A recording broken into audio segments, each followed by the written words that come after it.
Order number 47. Number 47, your order's ready. Boom. We're live. Boom. We're live and we have our glasses of wine. Yes, sir. J-Dub. Actually, let me do it the right way. Will Smith. Boom. A.K.A. J-Dub. Hello. A.K.A. William Lifestyle. Wow. In the building. Will Smith? I did not know that. Wow. When I met him as J-Dub. We'll tell the story. I know how him we as know. J-Dub too. We go way back. But we met him as J-Dub, and then I heard his name was Will Smith, and I'm like, how the hell do we call you J-Dub? I'm thinking your name is like Jerome Wilson, J-Dub. Dude, the J-Dub, so the dub is for W, and the J is for Junior. My real name's Will Smith Jr. Got But it. So you have a very rich, famous dad. Yeah, but we don't talk much. Oh, man. No, it has nothing to do with the Will Smith. Not Let's at get all. it clear. Not that I know of. But I don't know my real somewhere. pops, so it may be. Oh, wow. Wow. Yeah, that's why I never liked using my real name, and that's why I always use my nickname J-Dub, and that's how like the character J-Dub just became it. No one really knew my real You do last look name. like, you know what I mean? You know when he had that allergic reaction? I look like that. Is that Hitch? What movie was that? I'm just Hitch. kidding. Oh my god. One of my faves. No, so Junior William. Yep. So Junior William, Will Smith Jr. So then, So shouldn't it be Dub J? yeah, but that doesn't flow. Yeah, That's true. Dub J would have been You can weird. flip flop either way though. It's know what I'm hip hop. saying? It's hip hop. But what I fucked up on is I met a white boy named Will Smith also, but his nickname was Liam. Liam. I like Liam. Yeah. That's classic. Yeah. Liam's hot. Liam's hot. You don't know actually many pissed. Liams. I was kind of pissed. I was like, That wasn't his middle name. That was just his nickname. William became Liam. He used the last 4 letters. Oh, hot. Yeah. Nice. I didn't know Yeah, that. man. Liam. Damn. I love So are that. most Liams Williams? They can be. Oh, You know, interesting. Interesting. it's like Richards of Dicks. Yeah, I'm trying to figure that out. I don't know that either. Yeah, Richard. Blows my mind. Yeah, or Dicks. And then if your last name is Smith, it's Smitty. I could see Yeah. that. But Dick and Richard? I mean, James is Jimmy. Yeah, but that makes sense too still. I hate when people know my name is Will Smith, and I'd be like, "Oh, Bill." At that, Bill? conversation's canceled. Oh, wow. Why? I don't get it. I don't either. Is this a thing or they're just messing up? Majority only white people say it to me. But that cancels the Hey, Bill? conversation. All right, so we met. Well, I know I met J-Dub back in 2004, 2005. Yep. I had just got on Power 106. You worked for a clothing brand called 5'4", Yeah. which has, at the time it was like mainly denim, kind of. Well, actually no, it was before the denim because it went to denim a couple years after that, right? Yeah, we were just at that time when we met. My first piece was the track jacket. That's almost all we had. We I had think that's all. Yeah, that was the 2 first track piece. jackets. We had 2 hoodies, and then we had a bunch of T-shirts, and that was it. That was like our brand. That was a brand. That was the brand. Okay. You know, but warehouse filled. And you were the first employee. I was the first employee. I came on as the marketing director for the company, and I'll tell you at this state of the brand, we did everything. Every order that came in online, we boxed it, packed it, shipped it. Yep. We cleaned the warehouse. We cleaned the office. We were everything. The way you have to be. Same way 5 and 9 and are Scratchy. right now, yeah. We print T-shirts, Orders come in. fold them, Oh, yeah. and ship Yep. them. We walked to the post office yesterday. Yeah. Dude, but how good does that feel? Not too Amazing. good. I like it. It'll feel better when we have employees running it, but Right. Sure, but we understand the grind, and you got to do it. And you got to know every element of Yeah, it. And that's that was true. That was the dope part about it. You know, I knew ended up learning how to run a warehouse as we started getting employees. Knew the process of shipping, which is not as easy as people think. You know, because once you start doing volume and everything, you're just paying the normal price, but you don't realize, like, you know, say if you ship instead of like 5 packages and you're shipping out hundreds at a time or in a week, there's a crazy price slash. Right. You know, so you get to save money. Then like just from materials, like every minor thing, You figure it out as you go. figure it out as you go. So how long were you with 5'4"? Wow. I was with 5'4" for 10 and a half. I think it's 10 and a half years, maybe 11 Okay. that I worked with them.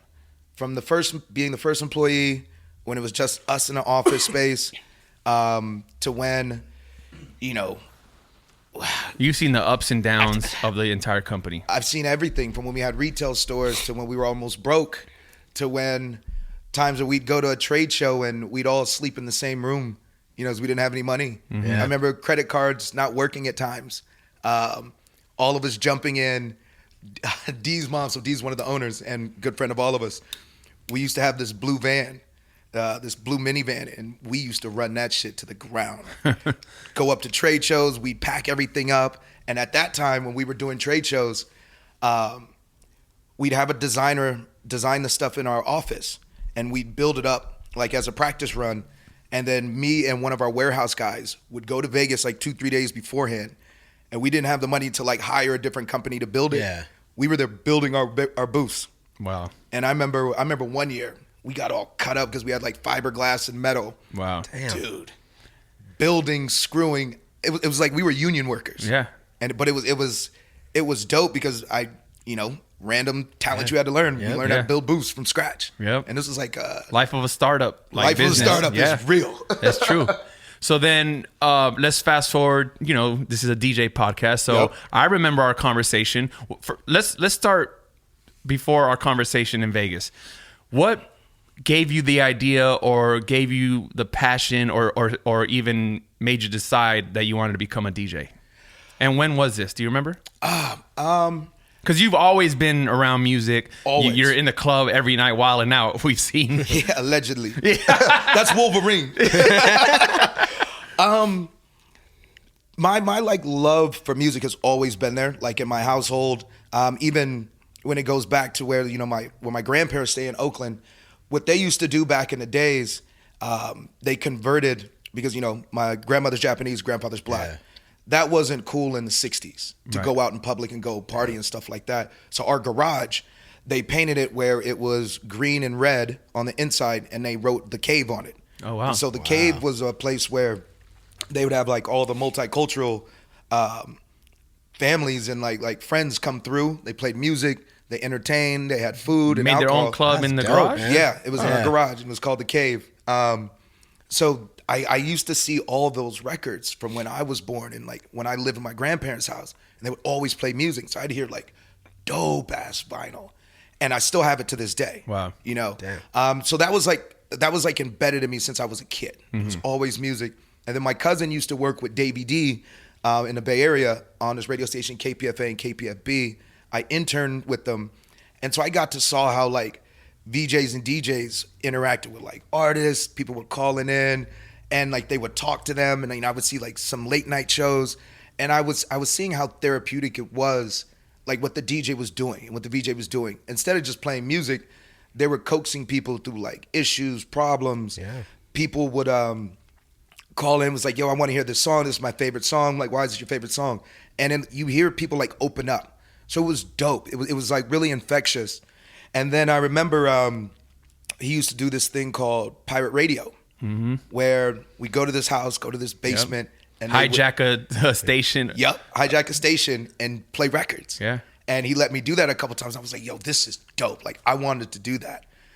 Then that idea kind of like just faded away until, when I came down to LA and I actually met like you guys. And I would see you guys at the club, and then I would always be beside the booth. At first, going to the club used to be about going to like hit on girls and shit and Yep. get fucked up. Right. But then the fact that I had access to get to the booth and I got to watch what you guys were doing, and you were just, you're orchestrating the mood that people are feeling. If you wanted them to stop, throw on a shitty record. If you wanted people to like get crazy, you would throw on something like some Yeah. DMX shit back then. Like Yeah. you guys, Especially back then, like Oh, God. the crowd inside the club was way more like open Yeah. to Yeah. being on that journey that the DJ provided, because that was like the AM days. Oh, where yeah. he could throw anything on and people were just there for the journey. And this is, I'm talking AM before he was famous, because Right. this is just, he was just the guy in Hollywood, right? Yep. hell yeah. And it wasn't, we talked about this on a podcast before, it was like today's generation is used to everything on demand. Yeah. So if they get in their car and they want to hear Cardi B, they hear Cardi B on the spot. Right. So they expect to be in the club and have that same Yep. type of power. If they request a song, they want it now. yeah, I hate So that. so back then when you the days you're talking about, it was, you saw the DJs take people on a ride. and it was incredible. Yeah, people went out and like really enjoyed like, you know, the club or like the night. Yeah, because even back then there was no bottle service. Do you remember that? No, there was it was no bottle service. at Element? bro. I'm No. talking, but like bottle service was for celebrities, not people with money. Yeah. You know what I mean? Like we would go to shelter. If there's tables, they're small and there's for celebrities. Yeah. It's not like a guy that has money or tech Yeah. money or even like drug dealers. Like Because New York, it and wasn't that. Yeah, New York and Vegas really like revolutionized their whole like bottle service thing. But we can talk about that. I remember later. the first time I had bottle service, like that I actually purchased it. Yeah. It was at Las Palmas, and it was the table. Like as soon as you walk in Las Palmas, Wow, Las it was the Palmas. table to the left, Wow. and that used to be where Hugh Hefner would sit. That's a legendary club in Yo. Hollywood Boulevard in Las Palmas. Oh, it was LAX. That's right. It turned Yeah. into, it was Las Palmas, then turned into LAX, and then Brian Toll and them took over it back. and took it back to Las Palmas. Yeah, that was the first time I did bottle service. It was me and my boy Trevor Tucker, and I was working for this company called Bobwell Productions. We were doing a show called Fifth Wheel, and you know we were making pretty decent money, and Yeah. bottles weren't that expensive then. And we bought a bottle of Patron. So this is before 5-4? This is before 5-4. Okay. And we bought a bottle of Patron, and it was interesting because at that time, one, if you were black and you were in the clubs in Hollywood, that was saying like a lot. Yeah. Like, oh, they're You're connected. somebody. You're somebody. Yeah. But then when we did that, plus we bought the bottle and had a bunch of chicks, it was like, who are these dudes? And that's when that was kind of like my first real taste and like kind of showing off in a nightclub. Yeah, and then you're like, well, I'm Will Smith. Who do you think I am? And you're not lying The either. other Will I'm not lying. The other one. The other one. But low key though, like the DJ booth is actually like the real VIP. Yeah. DJ booth area, is a VIP. you know? Oh, 1,000%. At Element, it was roomy. Like, Oh, dude, it was Element dope. was fun. But okay, so let's go back. So now you're at 5-4. Yep. So you already have the childhood love for the music. You've been around it in the clubs. You always paid attention to the DJ. What was the moment that sparked you to say, man, I think I can do this? I'll know the actual exact time was on my birthday. Okay. October 17th. It was, Wait. that's tomorrow, baby. Yeah, I was like, wait. Well, by the time this airs, it already had birthday. passed. But happy belated Happy birthday. birthday, dog. Boom. And Thank early you. birthday if we're speaking today. Shout out to Josh, the red wine bland. You dig. But like I did, I was thrown a birthday dinner at this place called House or a Home, which is now called Marvin on Oh yeah, I on remember Beverly. that, Yep. Then my best friend AJ Love AJ. threw me a surprise party at the Dime.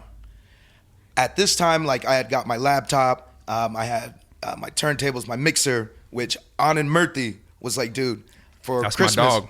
for the previous Christmas, he says, we're gonna buy you this because you keep talking like you want to become a DJ. You want to become a DJ. So you'd be in the 5-4 office talking about becoming a DJ Oh my god, forever. all the time, and I would always be playing music. I even had this. I had this like blog at the time. It was called William Lifestyle Track of the Day. All right, and so every day I would write this little like blurb, and I'd put a record, but it was never a typical hip hop or pop record. It was always something remixed that I would just find. I would dig and like find something. Everyone started listening to it, and it actually like started picking up traction. But then I just let it fly away. Yeah. But so anyway, so I go to the Dime. Now I almost blew it because I didn't want to go to the Dime. I was like, dude, I'm not going to Dime for my birthday. I want to go to SLS. And AJ told me this. He was The like, William lifestyle way. yeah, I want to go to SLS. Yeah. We drink because everyone said they had to leave, right? And it's like 16 of my homies, but everyone had to go do some shit. So it was just I AJ remember and this. I. And so I'm like, dude, I don't want to go to Dime. He was like, yo, I got these two girls there. They're dope. They're like from France or something. I forgot where he said they were from. He was like, they want to meet us there. I said, it's my birthday. I'm not going there. If they want to meet me, tell them to meet me at SLS. With some Cristal. So now the Dime is packed and everyone's waiting, but I'm not coming. Oh wow. And so AJ's like, dude, man, let's just go to the Dime. These girls are there. They've been waiting there. I'm like, dude, it's my birthday. Tell them to meet me at SLS. And he's like, boy, come on, man, let's do it. So I'm like, you know what? Fuck it. Let's go. We go to the Dime. And I remember the door opens and there's like, surprise, happy birthday. There's like this banner. There's all these cameras. And I was so shocked, I left. You left. I turned around because it was so emotional. Like Overwhelming. even telling this is like I'm watering up because it was just so much love, but I didn't know. I literally walked down the street. I went to the little side like corner store. I bought a pack of cigarettes and I smoked. Wow. I didn't smoke at the time. I smoked because it was too much. Yeah. Wow. Right. So I came back, said what's up to everybody, and Adir was DJing, and Adir gets on the mic. It was like happy birthday. They sing happy birthday. Champagne comes out. Cake comes out. It was like, yo, come to the booth. I'm like, oh, cool. You know, they want me to say something. I walk up to the booth. And I'm like, man, that looks like my laptop. And I'm like, hands you the headphones? Shit, that's my laptop. That's my headphones. I was like, yo, what's going on? They were like, yo, this is your first show. Wow. And I was like, oh my God. I was terrible because I was terrified. Yeah. And I was playing just music I wanted to listen to. Of course. And I kind of cleared out my own birthday party. And I felt so embarrassed. Wow. So I go home. And I'm like, I'm going to practice. At that moment, did you like have a different appreciation for the DJ? I had such a different appreciation. Yeah. Because I see, and I. People, it looks way easier than it is, right? Way easier. Yeah. My beats weren't matching. I'm going like 128s to 70s. Oh, thinking wow. like, I'm train wrecking. Like I'm horrible. But I'm playing music I like. It's my birthday. Yeah. I'm on my own shit. But at that moment, I was like, I never want to be on this platform and suck and have and watch people. And granted, I'm creating this narrative too in my head. I'm like, everyone's looking at me and they're talking about, oh, he sucks. He's never gonna make it. And there was a lot of people that were saying that. And so after that, I was practicing every single day. Wake up in the morning, work on mixes. At lunch, go back home, work on mixes. At night, work on mixes. And then it came to a point. Brian Toll, when he was opening Bootsy Bellows, the first week, The OG Bootsy, right? He gave me the opportunity. So they were open Tuesday, Friday, Saturday. Is this at the time? Are you still 5'4" and DJing? I'm still 5'4" Okay. DJ because DJ was not even really an option at that point because I sucked. It was just like a side hobby. It was a side hobby. Okay. I was like the man at my brunch at my house that I used to throw. Okay. I would DJ that. I would kill it. Okay. But in public, I was a disaster. For sure. So Brian's opening up Bootsy Bellows, and every DJ in the city wanted to work there. Like that was the spot. I even worked with both of you guys there. Yeah. I opened up for you two. But that Tuesday comes along. Brian's like, yo, you can open. And I'm like, all right, cool. I call him later on in the day. I can't do it. I'm too nervous. He's like, bro, are you kidding me? I was like, dude, I'm sorry. My bad. I apologize. It's like, all right, cool. You want to try Friday? I said, yeah, Friday I'll be ready. I'll be ready Friday. Friday comes around. Call him back. Yo, dude, I can't do it, man. I'm too fucking scared. And this is the front room. And he's like, dude, look, tomorrow's the last opening day. If you want to do it, this is your chance. If not, don't ask me again. Right. So that Saturday, I go up. I get there hella early. Club opens at 10:30. I'm there like at 9. Like just trying to get comfortable and like get out of my head. And I was like, at that point, I was like, dude, what the hell do I even play? Yeah. And so I came up with this concept. Like at this point, did you know DJ etiquette? Like, did you know what an opening set was? Yeah, like not to burn. I did because I would always fortunately, I had friends like you, Triple XL and everything. And I would constantly ask you guys, like, what kind of stuff should I play, like, to do whatever? And he was like, and I remember Triple used to be like, just don't burn a DJ. I'm like, what the fuck does that mean? Yeah. What does that mean? Yeah. So I thought about this. The one guaranteed way I can never burn anybody is I'm not going to play hip hop.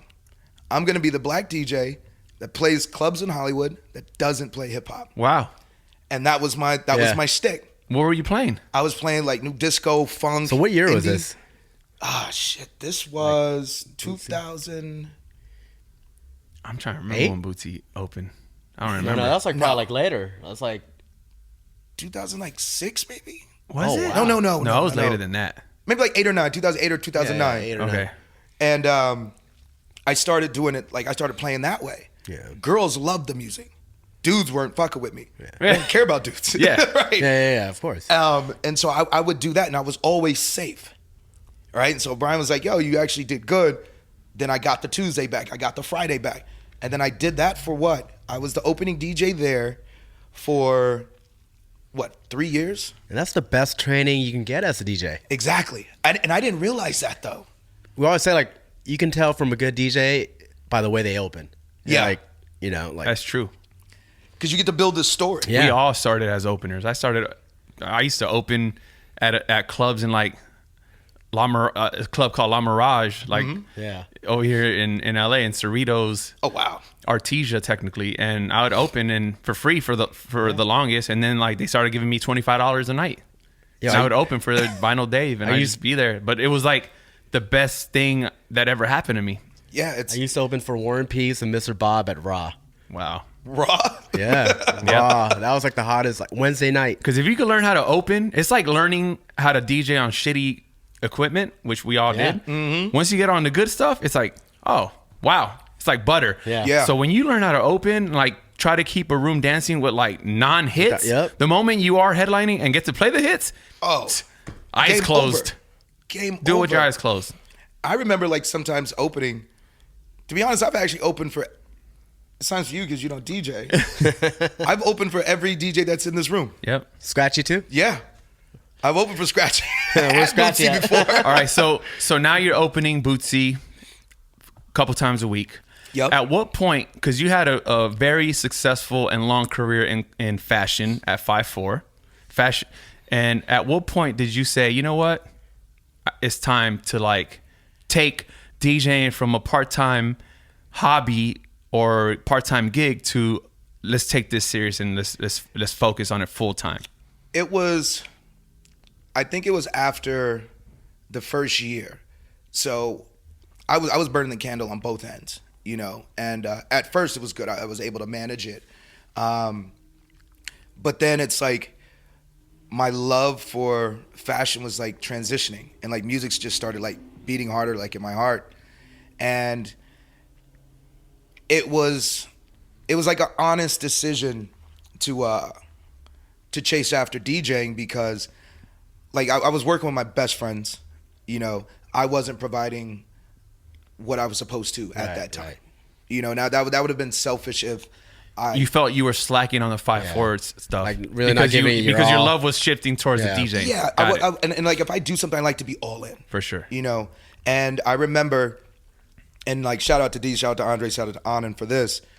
They were like, yo, take 3 months. Take 3 months, figure this DJ shit out. If it really works, stick with it. If it doesn't, come back, put it away. It's Wow. over. Wow, that's awesome. They And gave you dope. that. Yeah. That freedom Yeah. must be amazing. It was incredible. But then it was like, with freedom came pressure. Because now there's like, all right, let's see if this dude really can fly. Yeah. And I remember the Bootsy thing is going on, so I have that, right? Jay Sean invites me. His DJ was not available. We're going to do this show in Oregon. He was like, oh, I got this little thing in Oregon to do. He was like, yo, can you DJ? I was like, yeah, for sure. I had never DJed with an artist before. Yeah. And this little show was like this big music fest. Yeah, because Jay Sean was massive at the time. Massive. This yeah, down like and all that. 09. stuff. 08, yeah. It's massive. I don't know the perspective of what a big show and a little show is to him out of like his mouth. Shaggy's at this thing. Sean Kingston's there. Who else? Like Paulie D was like, that's when he started like becoming like wow. a DJ, like whatnot. And there was Carly Rae Jepsen. So it was like legit. This was like a music festival joint. It was a radio music festival. And I get up there and I'm like, yo, dude, what is this? He was like, oh, it's just this little show. It's like 25,000 people. And I'm sitting here, I'm shitting bricks. Yeah. And I kept asking, I was like, yo, what's the music? What's the music? He's like, oh, don't worry about it. I'll give it to you like right before we go on. Oh, We had never rehearsed that's before. a nightmare. Wow. Man. And he's like, do you have a pen and paper? So I pulled that out. He's like, all right, write these songs down. So now we're in the golf cart from the hotel to like the stage, which is maybe a 2-minute golf cart ride. He writes it down, hands it to me. He's like, yo, go set up and, we'll do a mic check real quick. So I'm like, okay, cool. As we're going through this shit, as we're playing, he like looks at me, he was like, next song. And I'm sitting there like, what? Like, what does that mean? And he's like, play the next song. Skip the last one. So now I'm freaking out. Oh my God. So I have this man. order in During my the head- show? During the show. Okay. Right? And what I don't realize is he's hitting me with like these worst case scenarios, but he knows he's hoping that I'm not gonna fuck up. I didn't fuck up. We start ad-libbing back and forth, and because that's my homie. Mm-hmm. And after the show, we go back to the hotel. Like actually, I do well with it, right? but I'm like drenched in sweat. Not because it's hot, because I'm like just nervous. Yeah, I'm of course. wreck. And we come back. He says, "Bro, you killed it tonight." I was like, "Dude, thanks, man." I was like, "This is mad stressful." He says, "So I'm about to go on tour. Would you be down to be my DJ?" And I'm sitting there like, "What?" And next thing you know, we come back to LA, leave maybe, and this within the 3 month, leave maybe like a month after that show. Yeah. I traveled with Jay Sean to Dubai, Romania, Wow. Vietnam, Shanghai. I start traveling the world with this dude. And that was it for 5'4". And I and then that's when the transition really happened. was like, DeAndres, I'm out. Yeah. That's amazing. Yeah, man. That's dope, man. Yeah. And then after that, so when I came back, now I have these two titles. I have like, that's the opening DJ, that's the opening resident DJ for Bootsy Bellows. And I didn't realize how valuable that was. Right. Then that's also Jay Sean's tour DJ. Yeah. So now I start doing like corporate events. I DJ'd for Diesel, DJ'd for Yeah. like MTV. I did like some BET stuff. And I just start doing all these like private events. Did you have representation at this time, or how were you getting all these corporate gigs? The corporate gigs were people that were coming to Bootsy. Corporate world, they come early. Yeah. So they would hear this. Like I said, I was a black DJ that didn't play hip hop. Come up to you, ask for a card. Yeah. Do you Yeah. have a card? Yo, Someone asked me for a Wow. card the other day. I'm like, people still give out cards? You said the guy that doesn't play hip hop, that's corporate world. Yeah. That's That's like like the music to set their right there. ear. Yeah. They're like, this guy's playing Stevie Wonder? Yeah. We'd love to have him. Yep. And so like that perfect. was it worked, and then after that, this opportunity came up with Brody Jenner. Yep. Brody Jenner and I was asked by his manager Matty Osborne. Yep. Because Brody was getting Shout out to tired Matty. of shout out to Matty O. Brody was getting tired of just going to clubs and like, just being pretty much like A host. A Yeah. host. Yeah. He didn't like it. He was like, man, I want to DJ. So go to his compound in Malibu, and he's like, yo, what do we need to make a DJ studio? And he was like, we're gonna get 2 of everything. So he wasn't DJing yet. No. Got it. I would go to so I tell him what we need, and Brody's like an incredible dude because like Such if a good dude. If he's into something, he's all Yeah, in. he's all Yeah. in. Yep. He's like, yo, what do we need? It's like, we need like 4 pioneers. We need 2 mixers. He's like, all right, cool. I'm just gonna get all this shit. And in the DJ world, this shit ain't cheap. Hell no. Bought everything. Yeah. 2 of everything. So we have 4 CDJs, 2 mixers, speakers, tables, everything. We just built the studio in his guest house. Wow. And every day, we'd crack open a bottle of wine. I lived in West Hollywood. I would drive from West Hollywood to Malibu, stay there for about 10, 12 hours, sometimes stay the night. Yeah.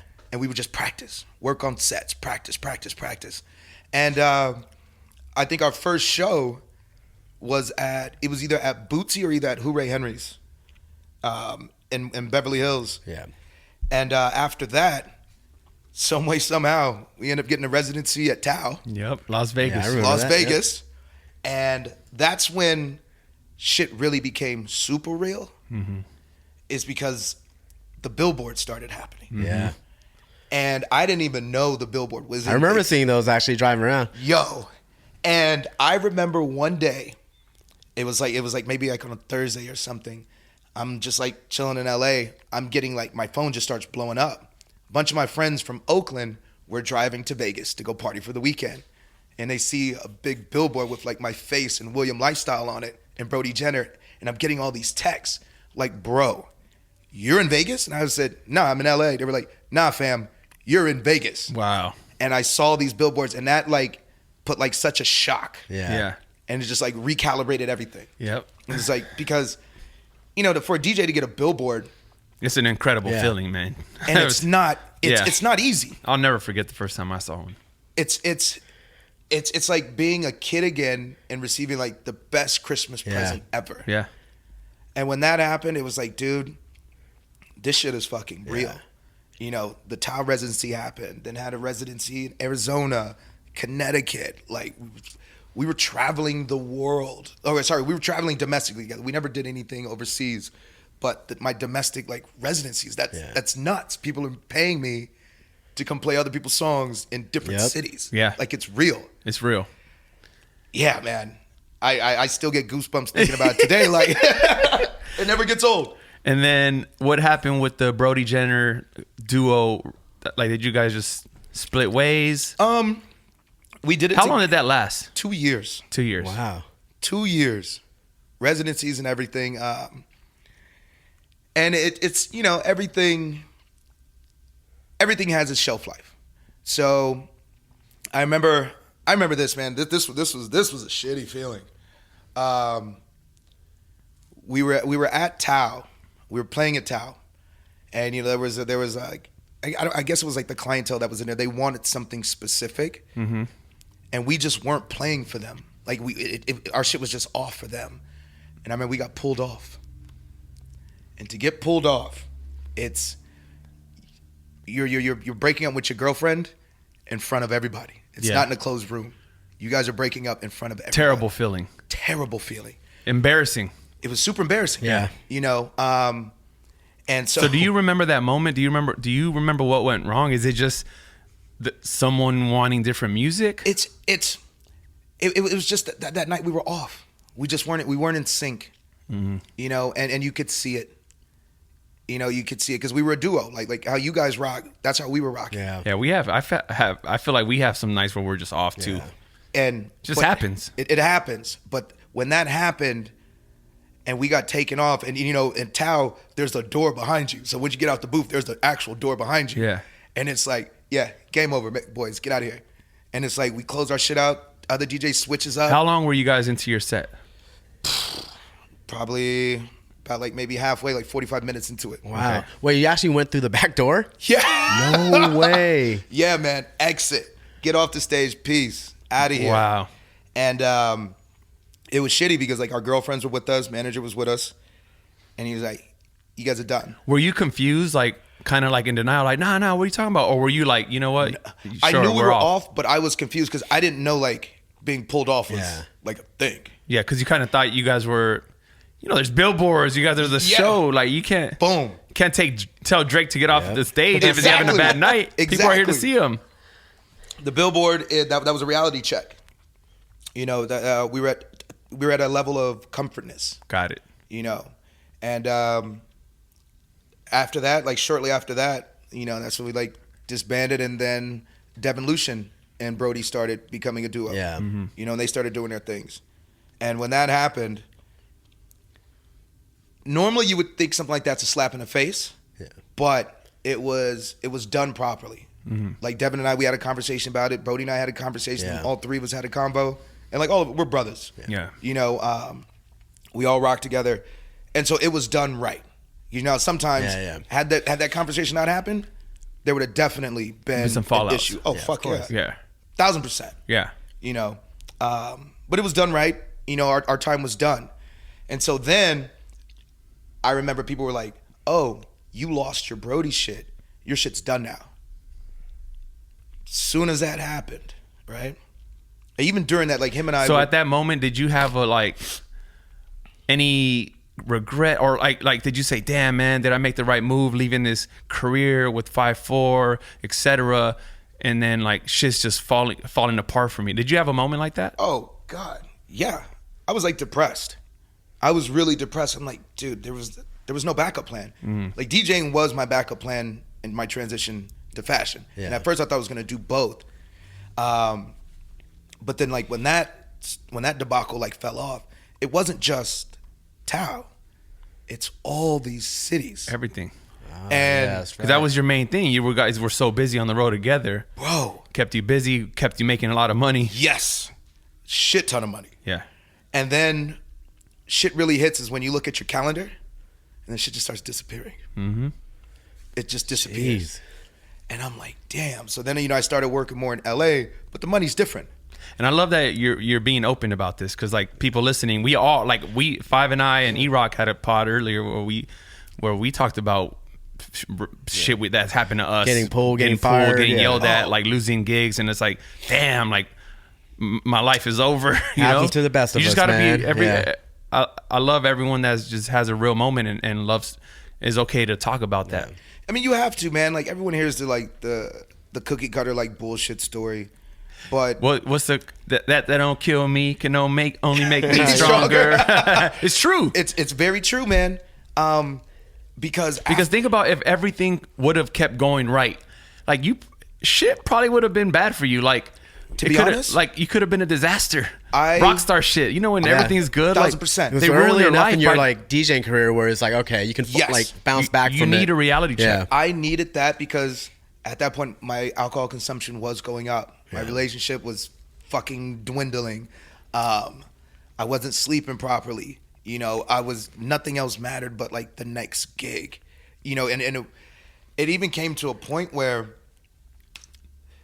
outside of the money, it was just I needed the constant like jolt of people mixed with a shit ton of alcohol. Sometimes even fucked around with drugs sometimes. Yeah. Like everything was my consumption of shit was just becoming way too much. Rockstar. Yeah. And What do you call it? Wolverine? Wolverine, baby. Wolverine was dying. So like, you were feeling yourself. yeah. Oh yeah, Wolverine was dying. Yeah. Like I was converting to Logan. Yeah. You know. And it was like a resurge. You know, I wasn't like reliable on shit. So how did you bounce back? So at that time, we were also I was doing like stuff with T-Mobile, and my T-Mobile gigs. Like I think we did one when we were together, when we were still a duo, but T-Mobile had just opened the arena, and they had called me. It was like, hey, can you and Brody, perform together? It's like, yeah. The rate was incredible. Right. For 90 minutes of time, it was like a teacher's salary. 90 minutes. Wow. First DJs in history to play at the T-Mobile Arena. In Vegas. The day before, I think it was Coldplay that played. Wow. Yeah. And then Brody Jenner, William Lifestyle playing day 2, opening up for Nicki Minaj and Ariana Grande. Wow. Wow. Rocked that. Then I just started doing I had built like a good relationship with T-Mobile to the point where now it's year 5 for me, but I had brokered a deal to become a resident DJ for T-Mobile. Yeah. And that was like the first time in like telecommunication history that they had like a resident DJ. Wow.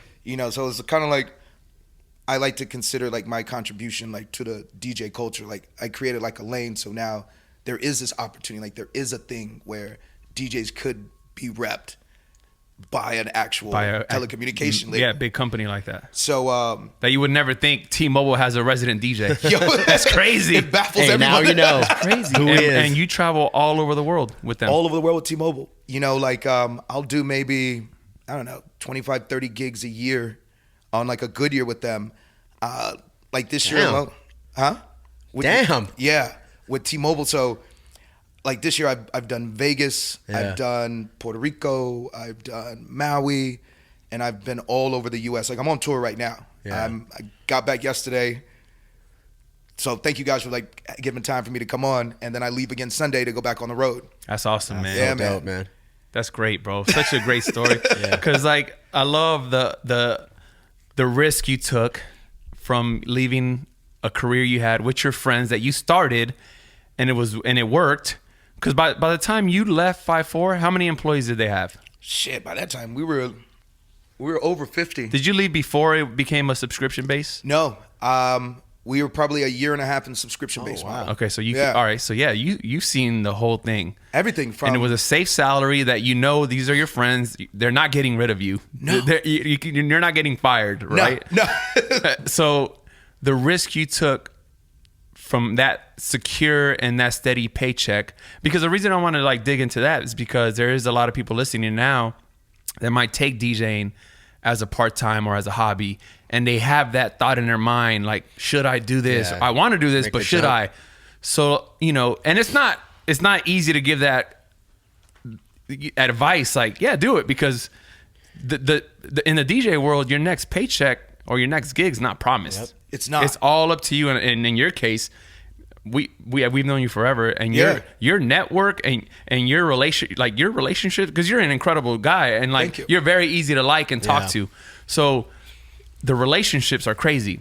Yeah, definitely. But like we said, like you still even even with your relationships, and even if you had Brody, which at the time was like the biggest dude, and like you guys still get pulled, like that's a reality check, bro. Super. And it just like to bring it like all full circle, like what I would say and to someone that is, having it as a part-time job and thinking about it you got to look at your shit like this, like just your life in general. You have like one road, right? And you have one opportunity to do some shit. As you get older, opportunities dwindle because one, you're just not physically capable. Two, you don't have the time because you're already set in your ways.